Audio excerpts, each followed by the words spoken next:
the 2017 Volkswagen Beetle Convertible Dune Edition. It's a car that looks really cool, but it's really not as good as what it really could have been. Welcome to the latest Car Buzz unboxing reviews. So, as you can see, this is, well, a Volkswagen Beetle that's a little wider and a little taller than the standard Volkswagen Beetle Convertible. Yeah, without a roof as well. Oh yeah, it's a convertible. Okay. And it's, for people who just don't know quite what it is they're looking at, the Volkswagen Beetle Convertible Dune, it's inspired by a concept car that Volkswagen debuted a few years ago. It kind of pays tribute to those old Volkswagen Beetle Bajas that people like to modify and take out, the Baja sand dunes for all that crazy, sand dune racing. Is that going to do all that stuff? No, not at all. You can't take it to a sand dune. If you don't want to get stuck. No, I don't want to get stuck. I want to have a bit of fun. Okay, so yeah, I mean, look. Only if you want to get stuck, take it to the sand dunes. Correct. Fair enough. Yeah, but you step inside. It's a really nice interior. It's a standard interior on today's Volkswagen Beetle. I like that yellow. Yeah, like yellow mustard, trim, yeah. Mustard yellow. Yeah, this is actually the interior. It's with dune gray and black with yellow piping. They describe it as yellow piping. Nice yellow stitching there. Yeah, yellow stitching all throughout. Okay. We'll start stop engine button there.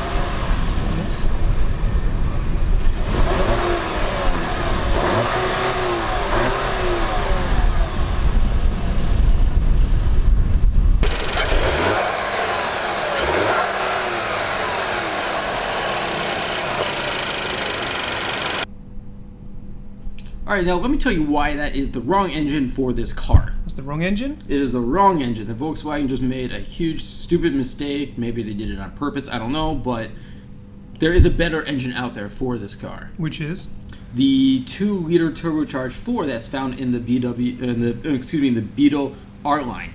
Okay, so which one have we got here? That was a 1.8-liter turbo 4-cylinder, 170 horsepower and 184 pound-feet of torque. They could have, if Volkswagen really wanted to and spend the extra money, a turbocharged 2-liter with 210 horsepower. That's only 30 horsepower more. Surely we're going to have enough power here. Well, imagine this though. Another area where Volkswagen made just a stupid mistake is they only made it front-wheel drive. That is a mistake. It should have been all-wheel drive with that turbo 2-liter with over 200 horsepower. Maybe they could have even squeezed more out of it. And it comes standard with a 6-speed automatic, but imagine this all-wheel drive, that 2-liter turbo power 4 with a 6-speed manual. More power plus all-wheel drive, and gives it more of an off-road feel, right? Right, and just with that manual, you can just nice wheels though. Throw it around. Yeah, look from the outside, I like it. It's sandstorm yellow metallic, 18-inch alloy wheels. They're wearing all-season tires, automatic headlights, front fog lights, and cornering lamps. And it's a bit raised, right? You can see it's been jacked up a little bit. Yeah, it's been jacked up about an extra 0.2 of ground clearance. 0.2 of what? Of an inch, excuse me. Oh, okay. So it's a little taller, and the body effects, you see the body cladding around the wheel arches there. Yep. It's a visual effect for the eyes, and it works. Subaru does the same thing with the XV Crosstrek, which is simply a raised Impreza hatchback. But when people ask you, can you go off-roading in this? You're going to have to say, no. No. I can't. No, you can't go off-roading. And then they're going to go, okay, that's a bit lame. Pretty much. Okay. Again, but if they had the all-wheel drive, then, okay, there might be some off-roading possibilities. You could take it down some trails. Now, sure. Right. Well, again, off-road, or the all-wheel drive would have added more weight. Oh, I like it from the back. Yeah, the back, it's a nice looking car. What has happened there? The badge just went in. Just flipped in there.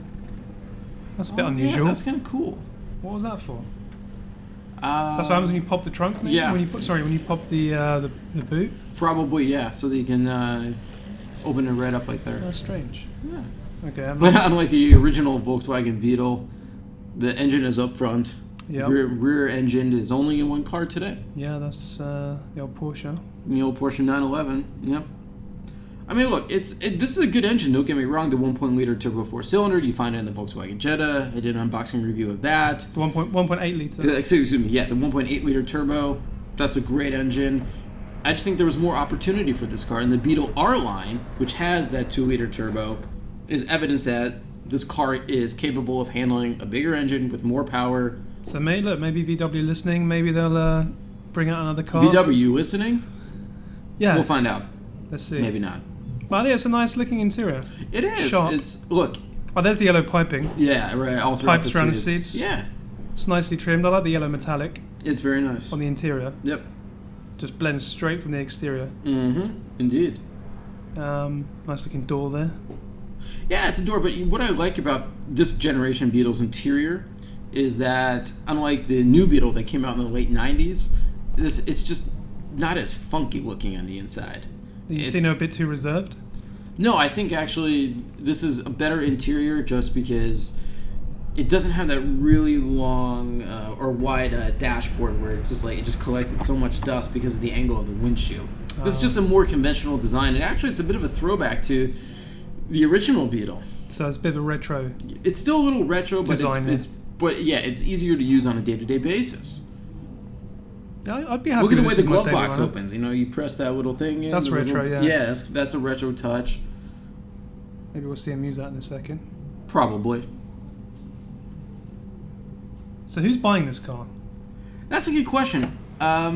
Generally speaking, with the Beetle, not enough people these days. In fact, there's been talk that the Beetle may not be around much longer. Really? Well, it's So maybe that's why they didn't bother with the 2-litre then. Maybe they saw the writing on the wall. Let's go. Let's have a fun car.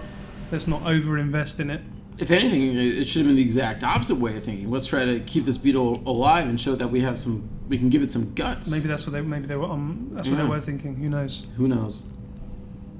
But yeah, I do like this interior. You got that 6.3-inch touchscreen infotainment system. It has Apple CarPlay and Android Auto capability. It is your 6-speed automatic. Again, I really wish that had a 6-speed manual. You can't get it with a manual? No. Didn't offer it? No. Actually, they might. That's a very good question. Maybe you can get it with a manual. You might be able to. Just this one didn't come with it.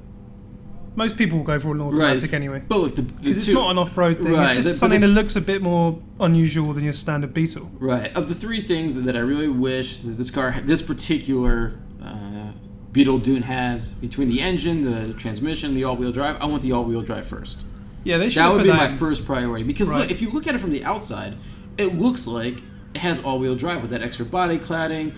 This Beetle is a little wider than the standard Beetle. And most people will ask you, hey, so Is that this is all-wheel drive, right? And And you you're get like, to... no, this is not. They're like, so you're going to get stuck in the sand.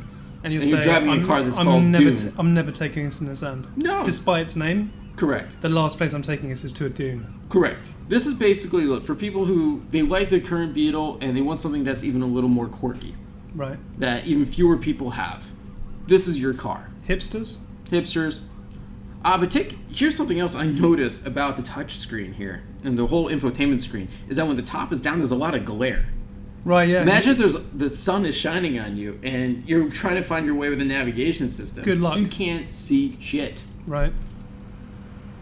And you get the dual zone automatic climate control. That's nice. That's actually an optional feature here. Really? Yeah. That's quite standard these days. It costs, well, this actually costs an extra $1,000 to get, along with start stop. It's in a package. Yeah, if you had someone, if you were driving with a partner who had different needs, you probably want that. Right. But most people are happy to have the same climate as each other. Look, I mean, if you already have a Here we convertible, go. there's your climate control. Just Look at remove the that. top. Oh, okay, yeah, there's two. see, there's There's that two. retro. So the one on the top is just for show almost. It doesn't look like you can get much in there. You can get a Maybe your little phone. A couple Easily. of other bits and bobs. Yeah, easily. Bit more room up there, down there. What's Mm-hmm. on? Cup holders, standard. Correct. Why is he moving that around so much? We should That's ask a bit him. unusual. Yeah, you could just move it up. I do like the steering wheel. That's a nice design. I like where it says Dune. Yeah, at the that looks bottom of the cool. third spoke. Yeah, it's Volkswagen did do a nice job just trying to make the Beetle Dune look more unique instead of just slapping on a few Dune badges on the exterior. Yeah. And then, I like it. It's just not everything that I was hoping it would be. And when I saw that concept version of it several years ago, I thought it was a real opportunity for Volkswagen to do more with this car. Did you think they were actually going to build it when you saw the concept? I Because thought- often I they gave it build about- these and you right. think, well, it's just design studies, just like to get some attention. Right, I give it about a 50-50 chance. So, So, yeah. to their credit, at least they brought it out. Exactly, to their credit, they did. So here we go. Let's see the roof in action. No, yeah. Oh, you can't do that on the move. Well, that's the tonneau cover. You got to actually Take that off. take that first. off. You don't have to keep that on. Most people, I don't think, will. You can just leave that at home. Yeah. And here he is, trying to look nice and cool while he's popping the roof up. Well, it can be open in 9.5 seconds and closes in 11 seconds. That was about 11 seconds. Yeah, I'd say so. Oh, and actually, wait you for can, the windows. Yeah, there you go. And actually, both raising and lowering functions Here we go, are it's gonna lower it operable. down. Yeah, but they're operable at speeds up to 31 miles per hour. That's okay. Yeah, that's actually really As decent you're there. approaching a red light, maybe slowing down, hit 30, There you go. open the roof up. Mechanical seats. Yeah, as opposed to power seats. Yeah, no electric here. Oh, speeding that up. We don't have all day here. No, hurry up. It's just a guy sitting in a driver's seat. Hey, it's got good position there. That'd save money, save weight, Absolutely, yeah. as always. So what do you think this costs? 30 odd grand. Yeah, you're looking at $31,210. That's actually a little more than $1,500 more than a comparatively equipped Beetle SE convertible, like the standard Beetle convertible. So that's too much more. I think it's fair. It's not so much of a premium, is look, it? if it was more child seat. Not in the front, surely. Really? He's going to put that in the Is front. that safe? He didn't even buckle it in. Unusual position for the child seat. See, for sure. I wouldn't put my kid there. No, I see. There you go. That's it. Yep, I knew it was something to do with that. Yeah. Tiny trunk there. It's actually not a bad. It kind not? of dips in a little Looks bit. a bit narrow. Yeah, well, the trunk, it can hold, 7 cubic feet of cargo, regardless of whether or not the top is up or down. Yeah, that doesn't mean a lot to me, that number. No. But yeah, you can see that it's... You might have struggled to get something that's wide in there, but once... Well, the rear something seats, deep- again, are... Throw a just few because bags it's a in there. coupe, the rear seats are a little tight, but they do Yeah. fold 50-50. Okay, So that really helps. okay. Yeah, but there isn't a lot of room in there. No. I've seen trunks swallow up this gear normally. Oh, yeah. So you were asking earlier, like, who would buy this car? Right. I see either younger people, Yeah, just sure. college students, if they have money, or they're just getting their first jobs out of college, or aging baby boomers who were hippies at one time. Okay, and they remember the Beetle. Right. But for people, I think, more millennials between, 30, 34, 35. Do you think more girls are buying this than Definitely. guys? Definitely. And Girl- I think girls and hairdressers. pretty much. This is a hairdresser's car, and I know Volkswagen was trying to get more men to buy this car with this Dune edition here, Sure. but it's close but not quite. It didn't get it perfectly Right, and I would also go for the coupe because I do like the coupe styling. You like the hardtop? I like the hardtop because it looks more like the original Beetle. It's not like really round and bubbly like the new Beetle that came out in 1998. I see, yeah. It's more of a flat roof. The Herbie. Exactly. That's what you like. Yeah. More or less, yeah. So what else? What about the fuel economy on this, if anyone cares? If anyone cares. 24 miles per gallon in the city, 30 in the highway, and a combined 27. So it's actually not so bad. It's a good daily Competitive. driver. It's competitive, but you got to remember, this car, it's based on the previous generation VW Golf's platform. Oh, okay, that's not a bad car. No, but to be based on. Right, but it's still the previous generation. So it's an older platform. Sure. Fuel economy is going to suffer a little bit. I It's see. just not. Its underpinnings are older. Right, Will there okay. be a second generation, or rather a fourth generation successor to this? That's a very good question. Depends if they're making a new Beetle. A New Beetle. Will there be a new Beetle? That's what I mean. Like, will there be a new Beetle? Possibly not. I don't think so. The way it's going These for days- VW, right? They're Well, the cutting, sales of this car is down. Then, like you were saying, they're already cutting models, though, aren't they? Dieselgate, the Yeah. whole diesel thing, it's killing so many like extra models. In fact, there was a time we thought, especially special ones like this. right. In fact, there was a time we thought the Bugatti Chiron, which is also part of the VW group, was going to be delayed because of Dieselgate. It Praise the wasn't, Lord. but Praise the right, Lord, it yeah. wasn't. So anyway, everyone, we're out of time today. Thanks for watching, and be sure to subscribe to the CarBuzz Unboxing YouTube channel. See you next time. See ya.